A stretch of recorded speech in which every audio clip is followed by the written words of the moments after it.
Hey guys, Hunter Lawrence here. We'll be taking a trip to Key West, the islands of Florida. Figured we'd take this because it's not the Caribbean, so it's not like a cruise ship or something like that out there. It's fairly cheap considering to all the others. We'll be taking a fifth wheel camper on this one as well. Yeah, won't be staying at hotels or won't be flying anywhere. Figured it's a little bit less cost on that part of the trip just because of hotels get a little bit expensive, campgrounds a little bit cheaper, and gas is not as much as a flight to a small airport, Key West. Table of contents here. We'll be talking about locations of the city, activities we participate in. We'll be taking 8 days on this trip, not too long, but not right at 7 days. Figured this is a perfect amount for Key West and of course the cities that we'll be going through on our way to Key West. And in the end, we'll talk about the cost of the trip. Locations of the cities that we'll be going through. This is a progressive trip, so we get to Key West about halfway through the trip. First city we'll be going through St. Augustine in Florida. I figured to learn some cool history about there. Second city, Cape Canaveral. That'll be kind of like our off day. It takes a while to get from St. Augustine to Cape Canaveral. Third city will be Everglades. We'll do a few fun activities in the Everglades. Fourth city, we'll be getting to Key West. We'll be spending a few days there. And the fifth city will be Orlando. So maybe we'll see a little bit of Disney in Orlando. Activities that we'll be participating in on this trip. Definitely Fountain of Youth is a big one in St. Augustine. Definitely think that everybody should experience drinking from that fountain at least once. Everglades Airboat Tour. We'll be doing that. I heard lots of great reviews about those, so definitely be a wild and a once-in-a-lifetime experience. When we get to Key West, we'll be taking a fishing charter and a snorkeling adventure. Those will be the 2 different days with the same people. Heard lots of great things about this captain. Then when we come back on the way home, we'll actually end up in Disney's Ohana's restaurant. And then there'll be a few other small little activities that we'll be talking about on our way to Key West. Day one, we'll be making our way from Troy to St. Augustine KOA Campground. When we get there, we'll explore the Fountain of Youth and a restaurant called the Back 40 Restaurant. It's a little bit of American style restaurant. Also, the Fountain of Youth, we'll be doing that. The tickets won't cost too much for the trip that we're going on. It'll be for a couple, so it'll be roughly around $30, around $25 for each person. Not too much, but I mean, of course, it's the Fountain of Youth, so you can't make it too cheap. Day two, once from St. Augustine, we'll be leaving there and going to Cape Canaveral in Carver's Cove RV Park. The reason that we're not doing much this day is because, like I said, the distance between St. Augustine and Cape Canaveral, and we'll be a little bit worn out from being on the road for a long time. So when we get there, we'll just we'll eat some fast food on the way, or maybe even like a Cracker Barrel or two. And then when we get there, we'll just cozy on up, probably have a bowl of cereal for dinner, something quick and easy just so we can get a rest back in.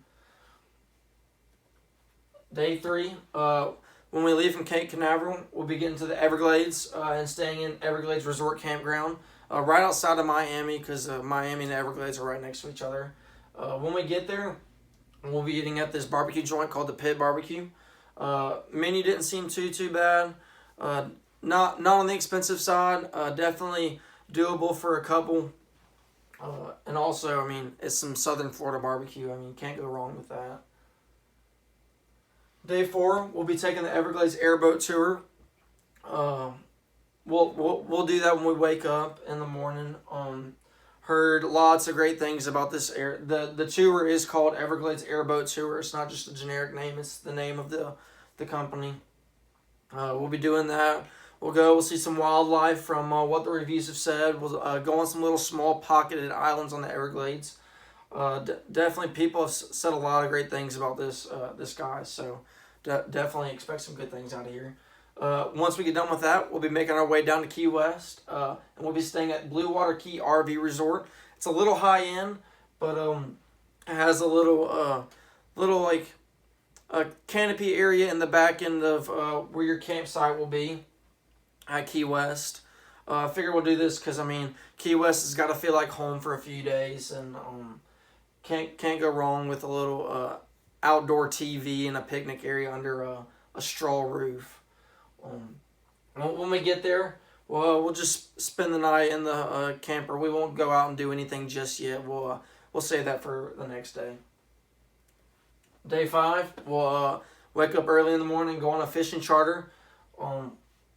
This guy his name is in the second slide, but his fishing charter actually does not require a fishing license, because I know a lot of states require a fishing license before you go and fish in that state, because you'll be being with a captain and he knows all the ins and outs of what fish you can keep, what you can't, and so that's why you don't have to have a fishing license.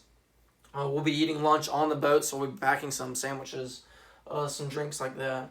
When we get back off, we'll be going to downtown Key West. Pretty historic place, lots of small shops there, lots of like clothing shops, stuff like that. Because I mean, when you're in Key West, you're gonna have your little Hawaiian type button-down shirts, stuff like that. They also have some homegrown coconuts.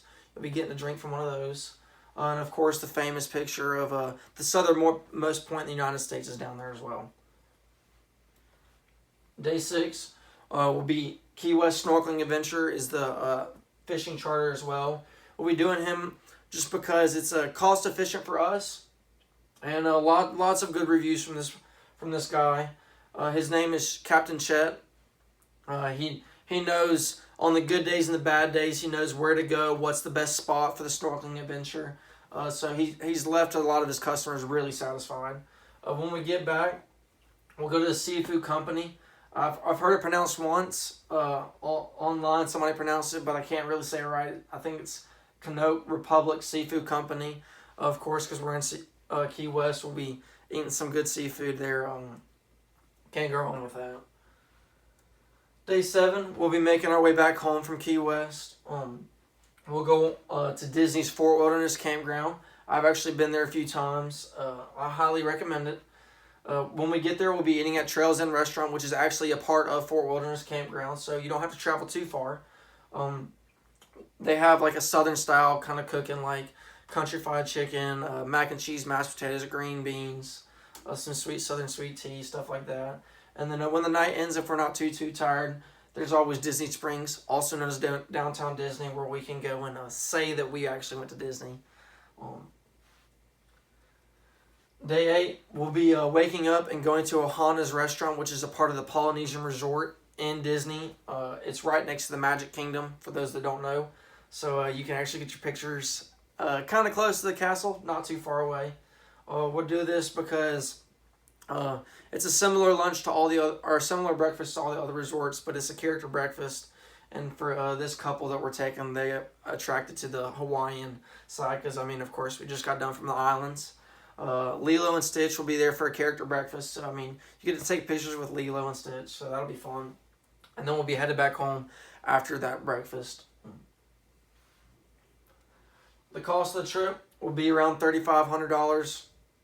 Not too expensive. This includes the gas and the campground stays, because the campground stays are not as expensive as the hotels, like I said.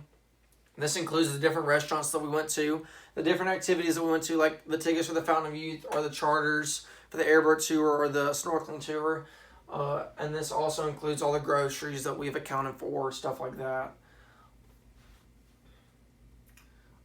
Then it's time to go on a vacation to Key West.